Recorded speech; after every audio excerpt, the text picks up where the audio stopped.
my previous life, I was a king. I led armies, outdueled representatives from countries all over the world.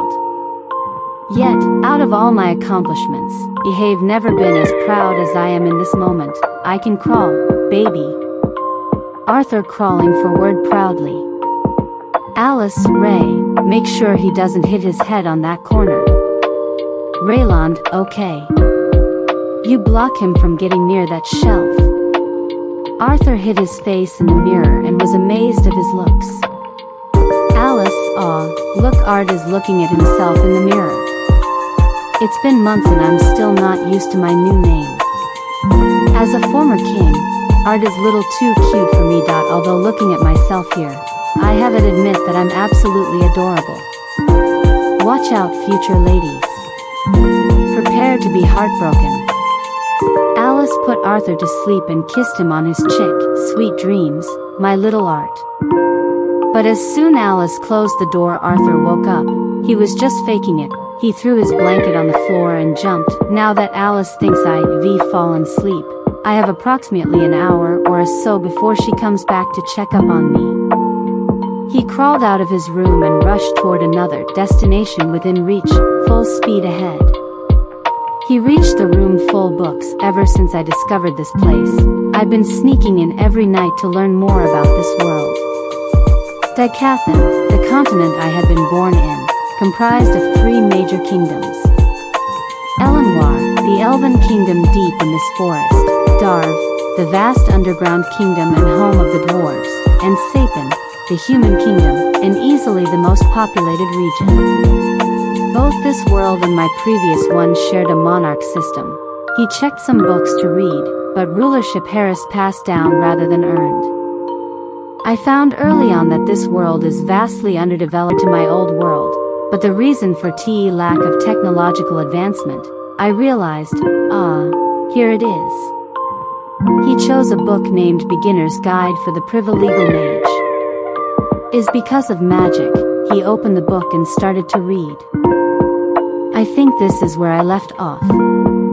In my old world, we had a life force called Ki used by practitioners to strengthen their bodies and weapons through rigorous training.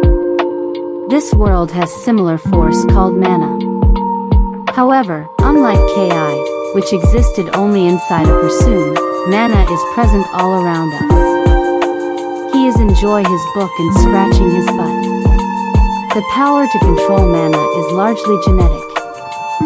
Roughly 1 in 100 children possess it. Cursed diaper rash. Anyway, mana can be used in various ways. The 2 common methods are augmenting and conjuring. Augmenter enhance their bodies with man, allowing them to possess incredible strength, defense, and agility. However, their weakness lies in their limited range. Conjurers emit mana to the outside world, allowing them to bend their surroundings to their will. However, they must supplement their own mana core with mana from the outside world to form a spell. My mother was what they called a deviant. More specifically, a emitter. They are a rare type of mage able to cast unique restorative mana. According to this book, a mage's first awakening happens between early adolescence to late teenage years, when their mana core manifests. The mana core sounded uncannily similar to the ki center in my previous life. To form a ki center, children were taught to meditate and sense the fragments of ki scattered inside their bodies and gather them into a single place. I wonder, he concentrate in his lower chest and he noticed he concentrate mana fragments in his body. It's working. It's war. Suddenly Alice came and picked Arthur up. There you are, Art. Worrying me like that. Oh, honey. Are you having trouble taking a poopies? Mother. I'm about to begin my journey to become the greatest mage in this world. Do not make me out to be a constipated infant. He really did pooped in his diaper. Phew. I guess you didn't have any trouble. Time to change you diaper. Arthur is totally embraced. It turns out that amidst my concentration, I had soiled my diaper.